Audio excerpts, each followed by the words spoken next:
The distress signal came from Verath 7, a frontier outpost so far from the galactic core that most conquered maps still labeled it as uncharted. It arrived in fragmented bursts, half-burned transmissions that sensor operators initially mistook for background radiation.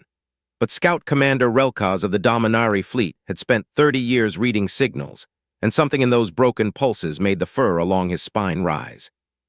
He ordered his bridge crew to enhance and reconstruct. What emerged from the static was not a cry for help, it was a warning.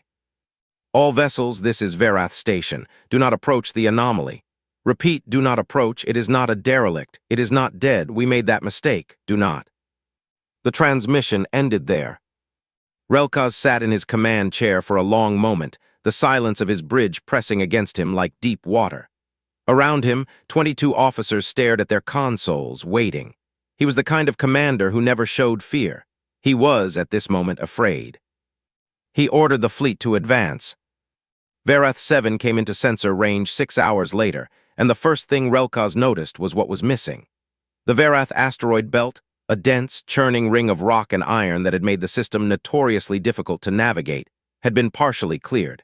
Not by collision, not by natural drift, cleared deliberately with geometric precision as though something enormous had needed room to stop.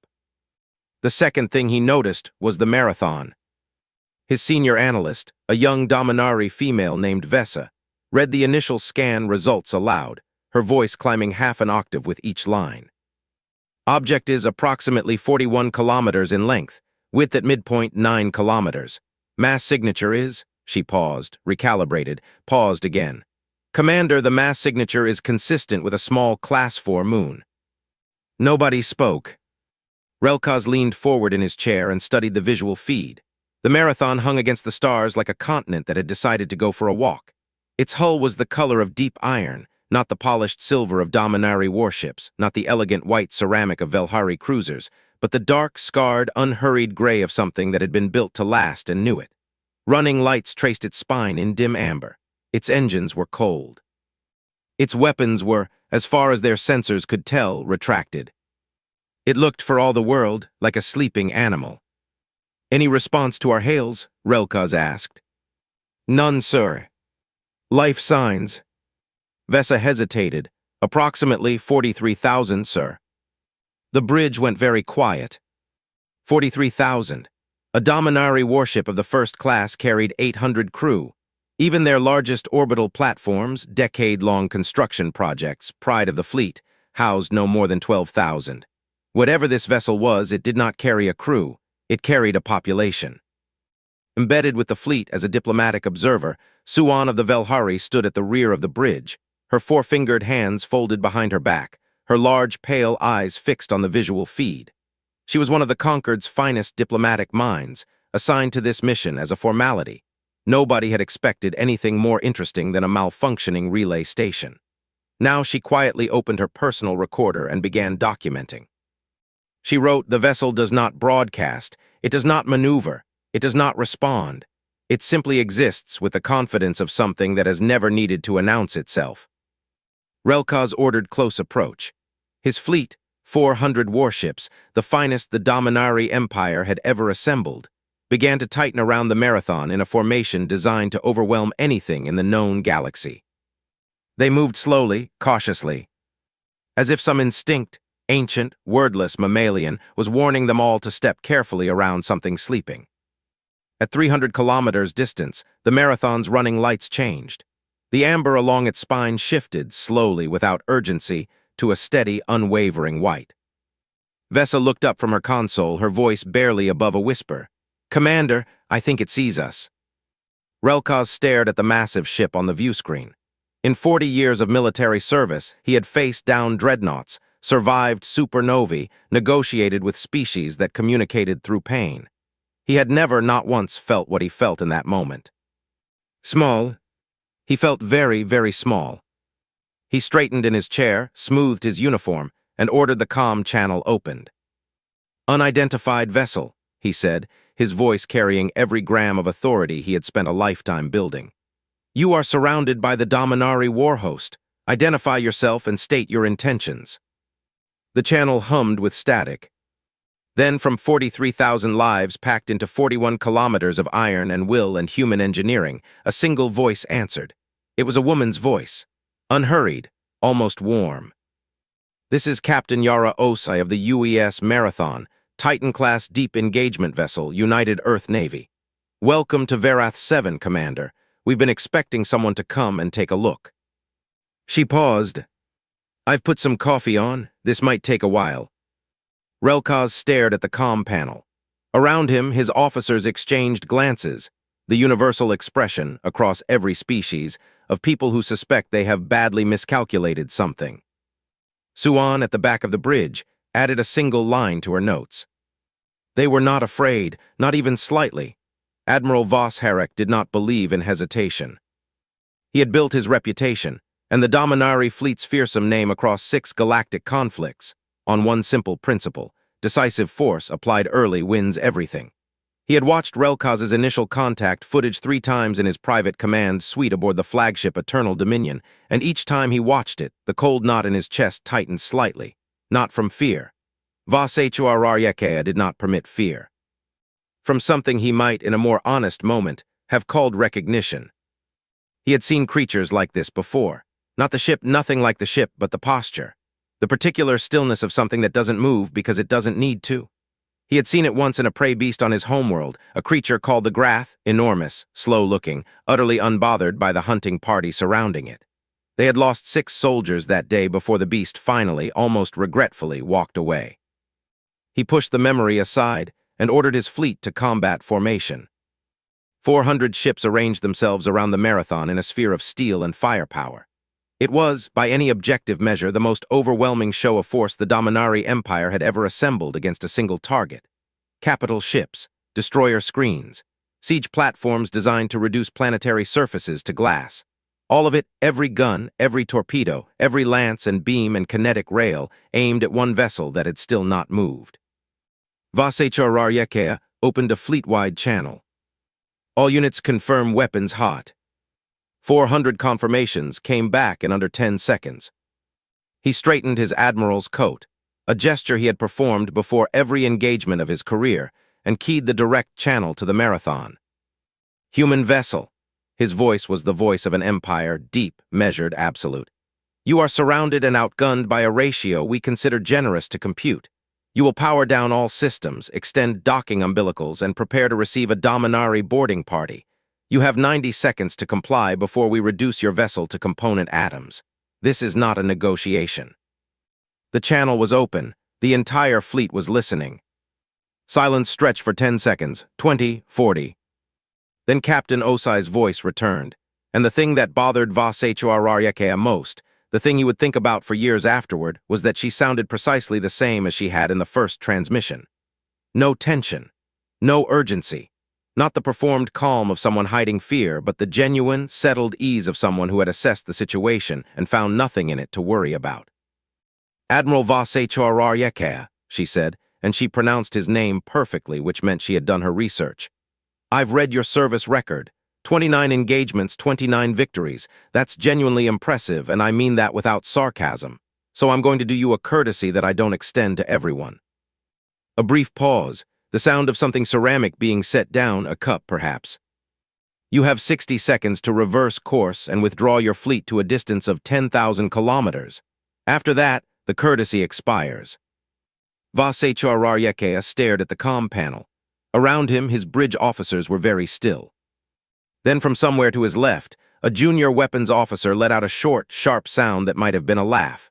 It broke the tension like a stone through glass, and within seconds the entire bridge was doing it, officers chuckling, shaking heads, exchanging the particular look of professionals who have encountered something so absurd they cannot help but find it funny.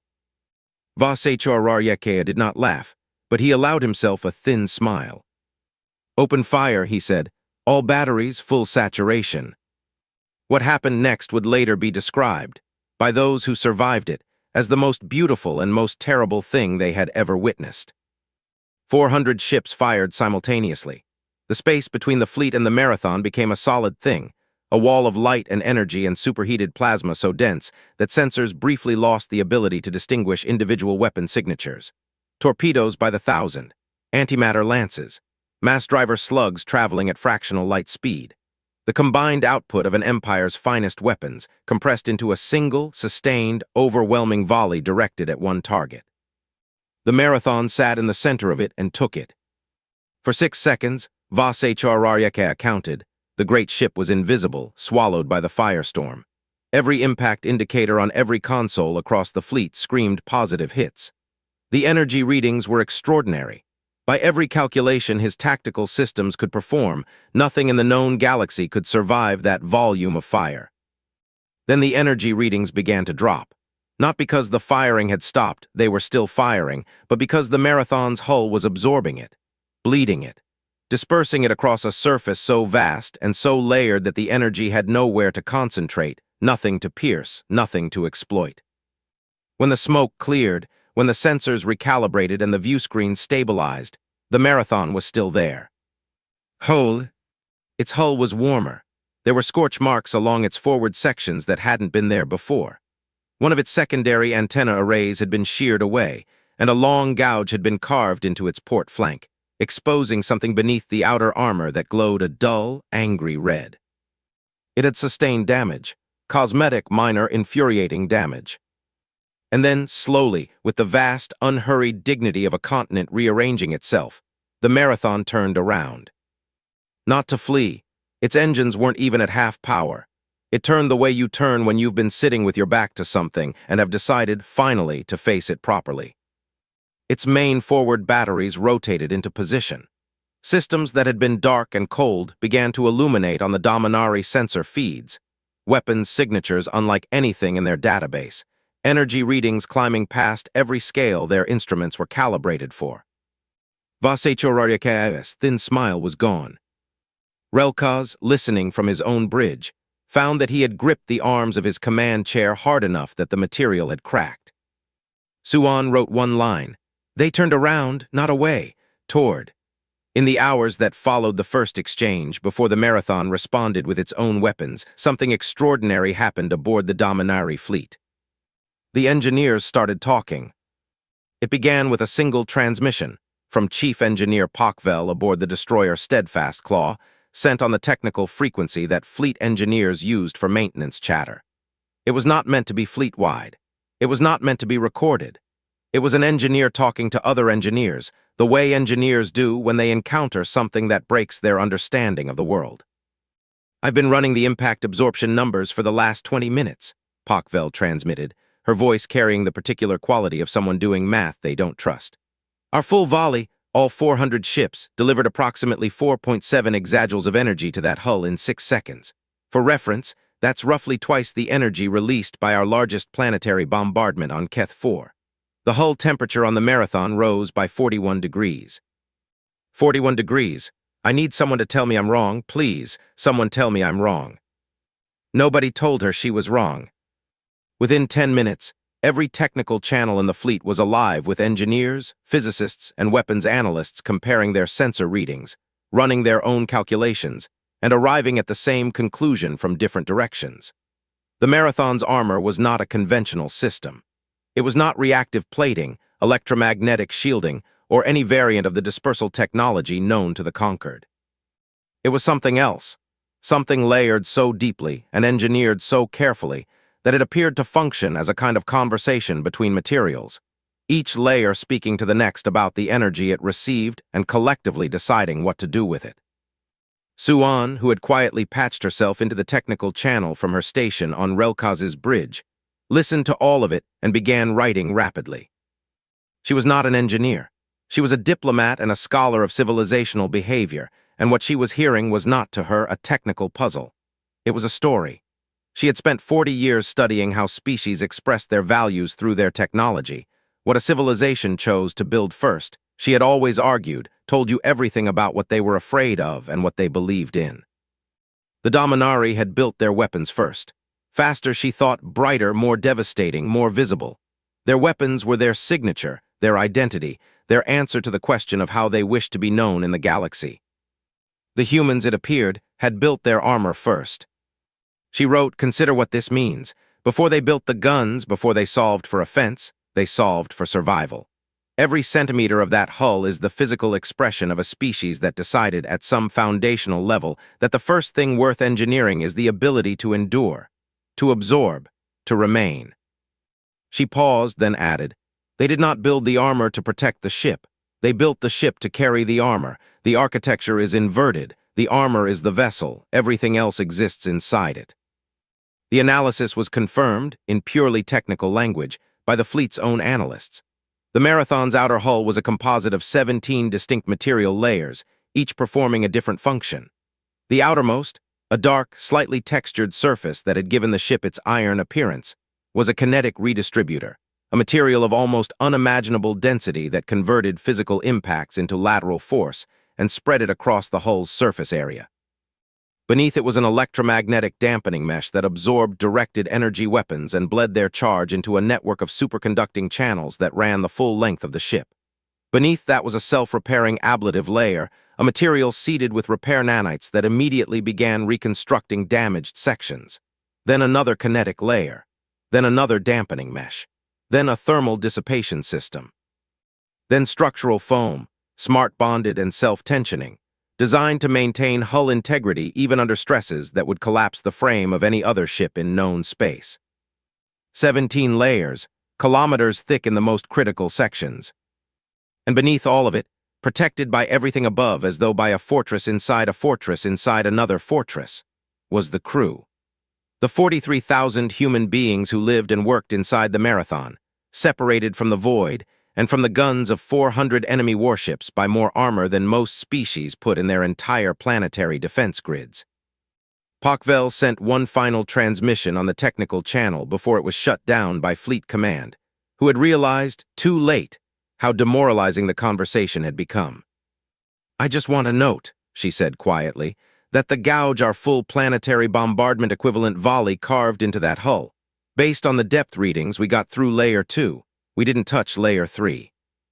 On Relkaz's bridge, a weapons officer named Chorek had been listening. He was young, his first major fleet deployment, and he had joined the Dominari military with the genuine, uncomplicated belief that the Dominari were the most powerful force in the galaxy. He had believed this completely, the way young soldiers believe things, without examination or doubt. He sat at his console now, staring at the sensor readings, and felt that belief dissolving in real time. Not replaced by despair, something more complicated than despair. Something closer to the particular dizziness you feel when a room you've lived in all your life suddenly reveals a door you never knew was there. "Commander," he said, his voice carefully flat, "how long have humans been building ships?" Relkaz had been asking himself the same question. "Long enough," he said. Suan heard the exchange. She wrote the last line of her third entry. "The armor is not the most frightening thing. The most frightening thing is that they built it before they knew they would need it. They built it against an enemy they hadn't met yet. Against us, in other words, before we existed to them. They planned for us before they knew our names." 22 minutes had passed since the Dominari's opening volley. 22 minutes of the Marathon sitting in the center of a 400-ship formation, having absorbed the full force of the most devastating salvo in Dominari military history, doing precisely nothing. No return fire, no evasive maneuver, no further communication. Admiral Vas-HRR had used the time to do three things. He had ordered a full tactical reassessment. He had overridden the engineering channel that had been quietly destroying morale across his fleet. And he had, in the privacy of his command suite with the door sealed, stared at the sensor readout of the Marathon for a very long time and permitted himself to feel something he had not felt since he was a child. He was not sure what to call it. It sat in his chest like a stone. He sealed the feeling away, opened the door, and returned to his bridge. "Second volley," he ordered. "Concentrated on the forward section. All torpedo tubes, sequential fire, timed to impact simultaneously. Let's see how much of that hull is actually homogeneous." His weapons teams responded with professional efficiency. They were Dominari, they did not stop, they adapted. The second volley was smaller but smarter, tightly focused, staggered for maximum penetration effect. It struck the Marathon's bow in a pattern designed to overwhelm the lateral redistribution of the outer armor, hitting the from 17 slightly different angles in the 1/10 of a second. The outer hull cracked, briefly, visibly. A fracture appeared on their sensors, running perhaps 200 meters before the self-repair system sealed it. The Channel Dominion held their breath. Then on the sensor display across the fleet, a new set of readings appeared. Not from Marathon's engines, not from the system they had been monitoring. From something deep inside the ship had been entirely dark. His voice on Elkaz's bridge had gone very quiet. Marathon is activating something.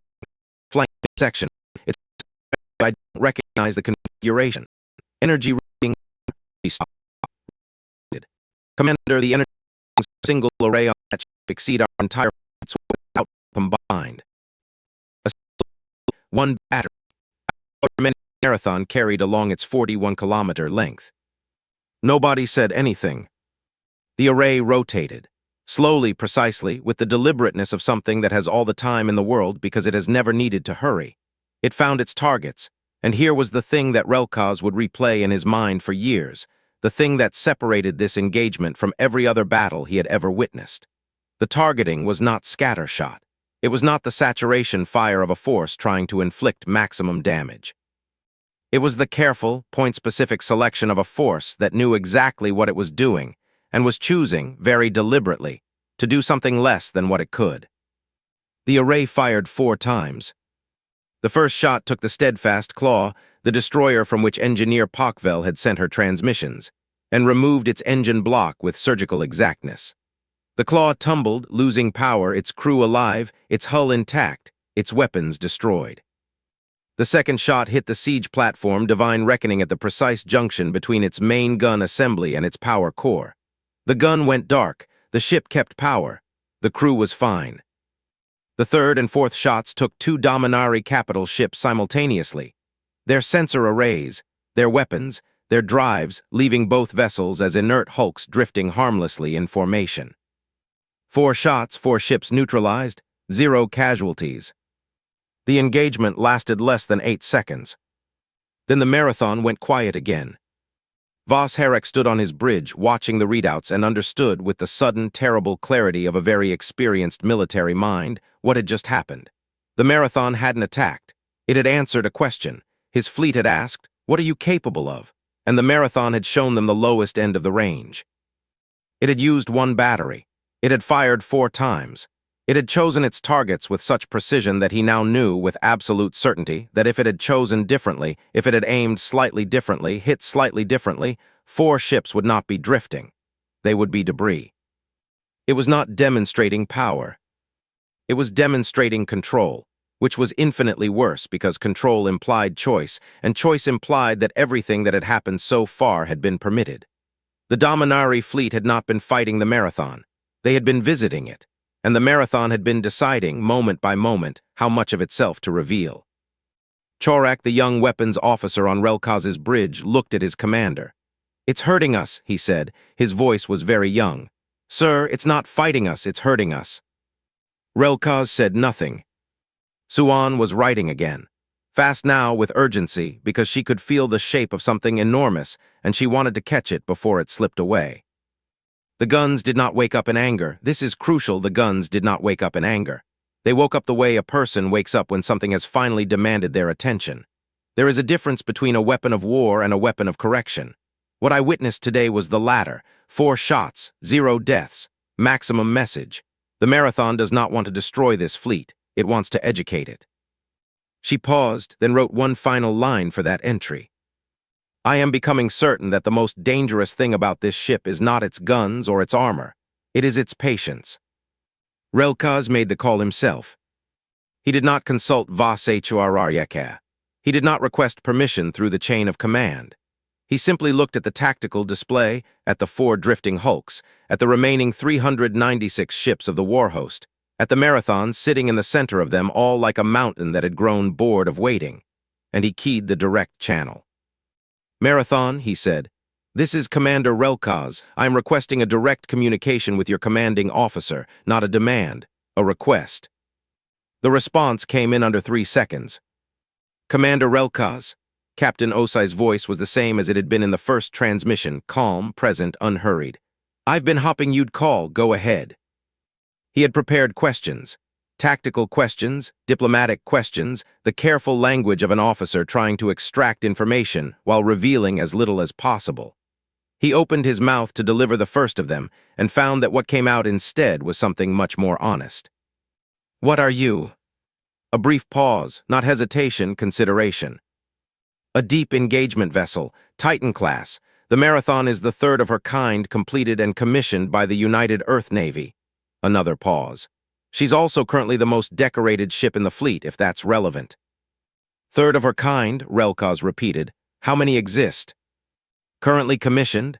7. 2 more are under construction at the series yards. The program anticipates 14 total first wave." The bridge was absolutely silent. Relkaz was aware in a distant way that every officer present was doing the same arithmetic he was.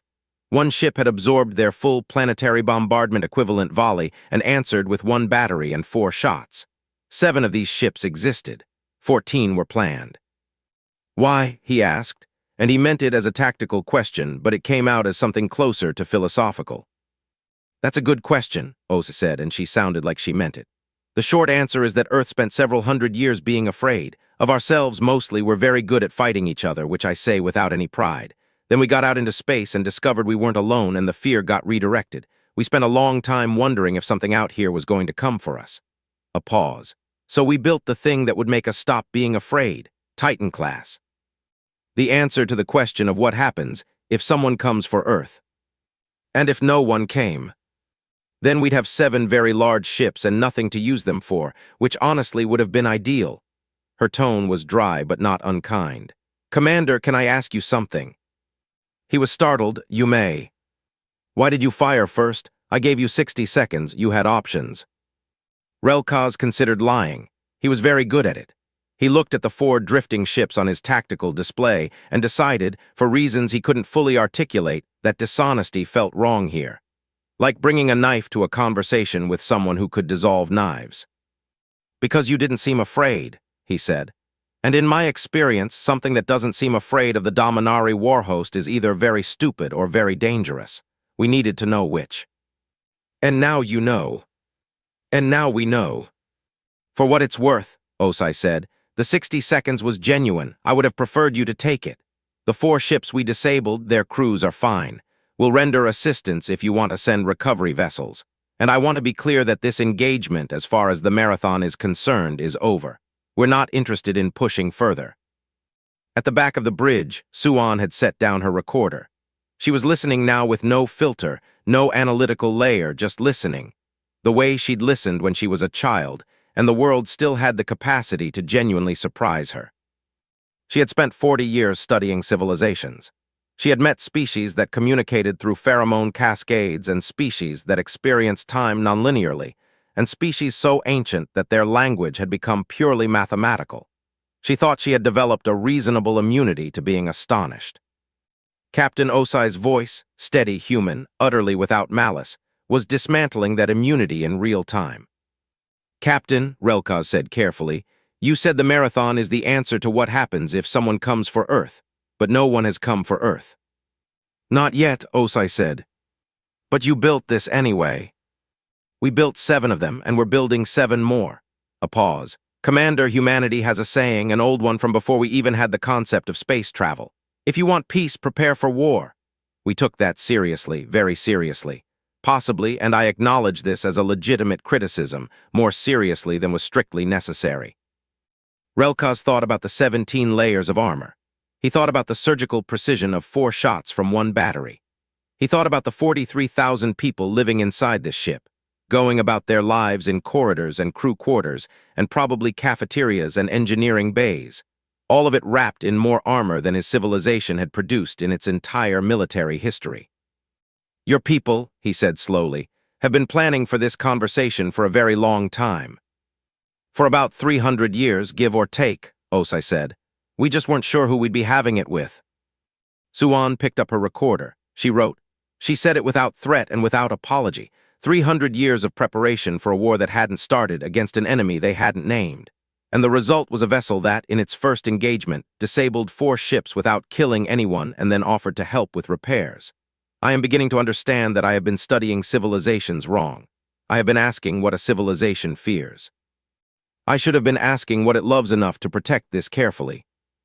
Admiral Vas HFY listened to the recording of Relkaz's conversation with Captain Os 4 times. Then he called his senior staff to his command suite, sealed the door, and laid out a decision that he had made before any of them entered the room. He was that kind of man. "The Sorrow Lance," he said. The room went very still. The Sorrow Lance was the Dominari's most classified weapon, so classified that even most of the officers in that room had known it only as a rumor until now. It had been installed aboard the Eternal Dominion 6 years ago, tested twice in deep space with no witnesses, and kept dark and cold in the heart of the flagship ever since, reserved for a situation so extreme that its use had never been seriously contemplated. It was a focused antimatter beam, not a burst, a sustained, accelerating stream of antimatter particles directed through a magnetic lens so precisely calibrated that its effective point of impact was less than 3 meters in diameter. In 43 recorded tests against target vessels and planetary installations, it had never failed to destroy its target. In many cases, it had not merely destroyed but erased, leaving nothing but dispersed energy and the memory of something that had existed. Vas HFY's weapons chief, a heavyset Dominari veteran named Groth, spoke first. "Sir, if we fire the lance and it doesn't work." "It will work," Vas HFY said. He believed it, which made what followed worse. The fleet was ordered to open a corridor, a clear firing lane from the Eternal Dominion to the Marathon. 396 ships repositioned. On the Marathon's bridge, they could not have missed the maneuver. They said nothing. They didn't move. The Sorrow Lance took 11 minutes to charge. Vas Herrick spent them standing at his viewport, watching the Marathon, thinking about the conversation Relkaz had transmitted. 300 years of preparation. He thought about that. He tried to make it fit into a shape he recognized and found that it didn't. The Dominari prepared for wars they knew were coming. They identified enemies, assessed threats, built weapons scaled to specific opponents. Preparation without a named enemy was a concept he didn't have a word for. "Lance at full charge," Groth reported. "Ready to fire on your order." Vas HFY looked at the Marathon one more time. He thought, they will have seen us charging this. They have sensors we can barely comprehend. They know something is coming. He thought, they still haven't moved. "Fire," he said. The Sorrow Lance fired. It was, in the technical literature, described as a beam. In practice, it looked like a tear, a rupture in space itself, a line of absolute darkness framed by the collapse of light around it, moving at speeds that made the concept of observation almost meaningless. It crossed the distance from the Eternal Dominion to the Marathon in less than a second and struck the human vessel dead center, precisely between its midpoint and forward third. And the Marathon shuddered. It was the first time the great ship had moved under outside force, a visible physical shudder that traveled in a wave from the impact point toward both ends, a vibration that their sensors measured, and their eyes confirmed, and their hearts, in some ancient way that preceded language, registered as significance. Then the Marathon went dark. Every light, running lights, weapons indicators, drive emissions, everything extinguished simultaneously. The sensor readings dropped. The energy signature collapsed. The ship that had seemed up to this moment as permanent as geography simply stopped. Silence on every bridge in the fleet. And then from somewhere in the darkness behind Vas Herrick, a sound began. Low, collective, rising, his crew, cheering. 30 years of trained, iron-disciplined officers and crew breaking formation in a wave of released tension, fists raised, voices lifted, the sound of a fleet that had been afraid and was now briefly not. Vas Herrick let them. He stood at his viewport and watched the dark shape of the Marathon and waited. He waited because he had lived long enough to know that the moment everyone starts cheering is often the moment you should be most afraid. He waited 18 seconds. Then the Marathon's lights came back on. All of them, every running light, every weapons indicator, every sensor emitter, every operational system, all at once, in a single blaze of illumination that lit the surrounding space like a second sun rising. The energy readings on every console in the fleet spiked past their maximum calibration and kept climbing. Systems that had been dormant for the entire engagement began spinning up, secondary drives, weapons arrays, point defense networks, systems they had no classification for all of it, all at once, with the sudden and total presence of something that had been holding back and had now decided for the first time to simply be what it was. And through every open comms channel across the Dominari fleet, Captain Osai's voice returned. It was still calm, it was still unhurried. But there was something in it now, a quality Relkaz would later describe, inadequately, as texture. The difference between still water and deep water. That, she said, actually left a mark. Your targeting was excellent. I want to acknowledge that. A pause. Now I'm paying attention. What followed lasted 11 minutes and 23 seconds. Relkaz knew the exact duration because he checked the timestamp on his bridge recorder afterward, needing the number the way you need a solid surface when the ground has started moving. 11 minutes and 23 seconds. He had lived through battles that lasted days and left him feeling nothing as profound as those 11 minutes. The marathon did not accelerate to attack speed. It did not charge. It simply began to move through the Dominari fleet the way a tide moves through a harbor, inevitable, unhurried, indifferent to the urgency of anything in its path. Its point defense systems activated first, and the result was immediate. Every torpedo in the air detonated before reaching its target. Not a few, every one. Hundreds of projectiles, fired by scores of desperate ships, simply ceased to exist at varying distances from the Marathon's hull, picked out of space with a precision that shouldn't have been possible at those velocities. The beam weapons were handled differently, absorbed by the same armor systems they had already learned were impenetrable, or deflected by electromagnetic fields that bent the beams harmlessly aside like light through a prism. Then the Marathon's secondary batteries opened up, and that was when Relkaz understood, completely and finally, the distinction between what the ship had shown them before and what it was showing them now. Before, it had used one array and fired 4 times. Now it used 12 arrays, and it was methodical in a way that transcended the word. Each shot was placed with a specificity that required, he later calculated with his analysts, targeting solutions that accounted for the movement of the target vessel, the movement of every other vessel in the fleet, the drift of disabled ships, and the debris field of the earlier engagement. Simultaneously, continuously, across all 12 firing arrays, updating in real time as the tactical picture changed. A drive section here, a weapons cluster there, a power relay severed on one ship, a sensor array taken off another. Ship after ship went dark in sequence, coasting to a halt, their crews intact and their hulls whole, and their ability to threaten anything in this star system permanently removed for the foreseeable future. Relkaz's own ship, the scout vessel Persistent Dawn, was taken out of the engagement in the 4th minute.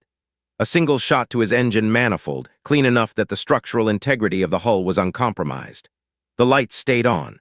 Life support was fine. His crew was fine. He simply had no engines and no weapons and was now, for all practical purposes, a very expensive piece of furniture floating in someone else's combat. He went to his viewport. He watched the Marathon move through his fleet. He had commanded warships for 30 years. He had developed, over those decades, a professional appreciation for good military tactics, the elegance of a well-executed pincer, the economy of a perfect retreat, the geometry of a defensive formation holding under pressure. He appreciated these things the way a craftsman appreciates another craftsman's work. What he was watching now was beyond that. It was beyond tactics, beyond strategy, beyond the vocabulary of war as he understood it. The Marathon was not fighting the Dominari fleet. It was solving it, the way you solve a puzzle, patiently, completely, leaving no unsatisfied piece. Every ship it addressed was left intact. Every crew was left alive. Every engagement was concluded, with the minimum force required to achieve the specific, surgical objective of rendering that ship no longer a threat. 0 casualties, after everything, after the Sorrow Lance, after the saturation volleys, after everything the Dominari warhost had thrown at one vessel for the better part of an hour, 0 casualties. Suan was at her own viewport on her own now powerless ship. She had stopped writing. Her recorder was in her hand, but she wasn't using it. She was just watching, and the watching felt necessary, felt like something that had to be witnessed fully without the mediation of language. She thought about something her first diplomatic mentor had told her many years ago. The truest measure of a civilization is not what it does to enemies who can't fight back. It's what it does to enemies who can. The Marathon could have ended this fleet inside of 2 minutes. She knew that now with a certainty that needed no calculation. It had chosen not to. It had chosen to spend 11 minutes being careful, being thorough and precise and measured, to guarantee an outcome in which no one died. Not from mercy exactly, though mercy was part of it. From something more structural than mercy. From a philosophy embedded so deeply in the ship's design, and the crew's training that it wasn't a decision that needed to be made in the moment. It had been decided long ago, in the slow years of its construction, in the doctrine written around Titan-class vessels, in the values of the people who built them. The Marathon reached the far edge of the fleet formation, the position where Voss Herrick's flagship Eternal Dominion floated, its lance depleted, its weapons stripped, its admiral standing at a viewport that Suan couldn't see but could somehow perfectly imagine. It paused there just for a moment. Then it stopped. 396 ships, disabled, adrift, alive. The Marathon held position and opened a general channel. "This is Captain Osai. The engagement is concluded. We are prepared to assist with emergency repairs and medical support for any vessel requiring it. Please transmit your needs on this channel and we will respond." That's an open offer with no conditions attached. A pause. "Take your time, we're not going anywhere." Relkaz turned away from his viewport. His bridge crew was very still, not the stillness of shock exactly, but the stillness of people who have just had their understanding of the universe fundamentally revised and haven't yet figured out how to move inside the new version. Chorak, the young weapons officer, was staring at his console. "We should have run," he said quietly, "at the beginning, when she gave us 60 seconds. "Yes," Relkaz said. "Why didn't we?" Relkaz looked at his viewport, at the massive shape of the Marathon holding station at the edge of where his fleet used to be. "Because we didn't believe her," he said. "Because nothing we had ever encountered prepared us to believe her." Chorak nodded slowly. "Then, do you think they knew that we wouldn't believe her?" Relkaz considered it. "Yes," he said, "I think they planned for it." Suan, in her own quiet cabin aboard her own quiet ship, finally raised her recorder and wrote the entry for Part 7 in a single long sentence that she didn't stop to edit. She offered help. After all of it, after the lance, after the saturation volleys, after an hour of the Dominari fleet throwing everything it had at her ship, the first thing Captain Os said when it was over was to offer help. And she said it without satisfaction, without theater, without even the small human pleasure of being the one who won. And I think that is the most frightening and the most beautiful thing I have ever encountered in 40 years of studying what civilizations do to each other. Galactic Concord convened in emergency session 14 days after the Verath 7 engagement. The delay was not bureaucratic. Convening the Concord, 47 species, 112 member worlds, the accumulated political architecture of 2,000 years of interstellar diplomacy, required physical travel for most delegations, and many of them had spent the 14 days doing exactly what the Dominari engineers had done in the minutes after the first volley. Running the numbers, pulling the sensor data, trying to build a mental model of what they had seen that didn't immediately collapse under its own implications. The session was called in the Grand Chamber of Concord Station, a space designed to accommodate the physical and atmospheric requirements of every member species simultaneously, a feat of engineering that the station's builders had been rightly proud of. It was a vast, circular room with tiered seating, its ceiling high enough to allow the aerial members to participate comfortably, its floor divided into atmospheric zones separated by permeable membranes. It held, on a normal session day, the particular organized noise of many minds working on many problems. On this day, it was very quiet. The footage of the Verath 7 engagement had been transmitted to every member world within 48 hours of the battle. Suan had seen to that personally, transmitting her own documentation alongside the official Dominari sensor records. Every delegate in the chamber had seen it. Most had seen it more than once. Several had, according to their aides, watched it on continuous loop during the transit to Concord Station, searching for something in the footage that would make it make sense. What they had found, uniformly, was that it made complete sense. That was the problem. It made a kind of sense that reorganized everything around it. The session opened with a procedural address from the Concord chair. An ancient, patient Velhari named Us who had held the position for 20 years and had developed, over those 2 decades, an extraordinary immunity to surprise. He read the opening formalities in his usual measured cadence and then looked out at the assembled delegates and said, simply, The floor is open. Silence. Not the silence of people waiting for someone else to go first. The silence of 47 species, staring at a document on the center table that had not been there at the previous session. It was a single folder, bound in a material that none of them recognized, smooth, dark, slightly warm to the touch, as the delegates nearest to it had discovered when they arrived. The human diplomatic attaché, a young woman named Priya Vasquez, who had been assigned to the Concord mission for 3 years and had, in those 3 years, been largely unremarkable, had placed it on the table when the chamber opened, and then taken her seat without explanation or ceremony. Chair Oos looked at the folder. "Ambassador Vasquez," he said, "would you like to speak to the document?" Priya Vasquez stood. She was small by most of the chamber's standards, smaller than the Dominari delegates, smaller than the hulking Vreth contingent, smaller than half a dozen other species in the room. She had the particular quality that Suan, watching from the diplomatic observation gallery, recognized as characteristic of everyone she had encountered from humanity's institutional class: a total absence of performance. She was not nervous. She was not triumphant. She was simply present, the way people are when they have nothing to prove. 40 years ago, Vasquez said, without preamble, the United Earth government drafted a proposal for a mutual defense agreement to be extended to every member of the Galactic Concord. The terms are straightforward. In exchange for access to Concord trade networks and a seat at Concord sessions, Earth commits to the defense of any member world that requests it, against any external threat, using whatever assets are required. She paused. We filed the proposal with the Concord Secretariat 3 years ago. It has been sitting in the queue for review. She looked at the folder on the table. That is a physical copy of the proposal in each member species' primary language. We printed it because we thought a physical document might be easier to take seriously than a filing in a queue. Silence again. The Dominari delegation's lead ambassador, not Voss Harrick, not Relkaz, neither of whom were diplomats, but a senior figure named Dawes who had the weathered look of someone who had been doing this for a very long time, leaned forward slowly. "You are offering," he said carefully, "to defend conquered member worlds with vessels like the Marathon." "Among other assets, yes. In exchange for a trade agreement. And a seat at the table. The trade agreement matters to us economically. The seat matters to us philosophically. We'd like to be part of what's being built out here." Dawes stared at the folder. "You drafted this 40 years ago." "The first draft, yes. It's been revised several times. The most recent version is what's in the folder. Before the Marathon was built.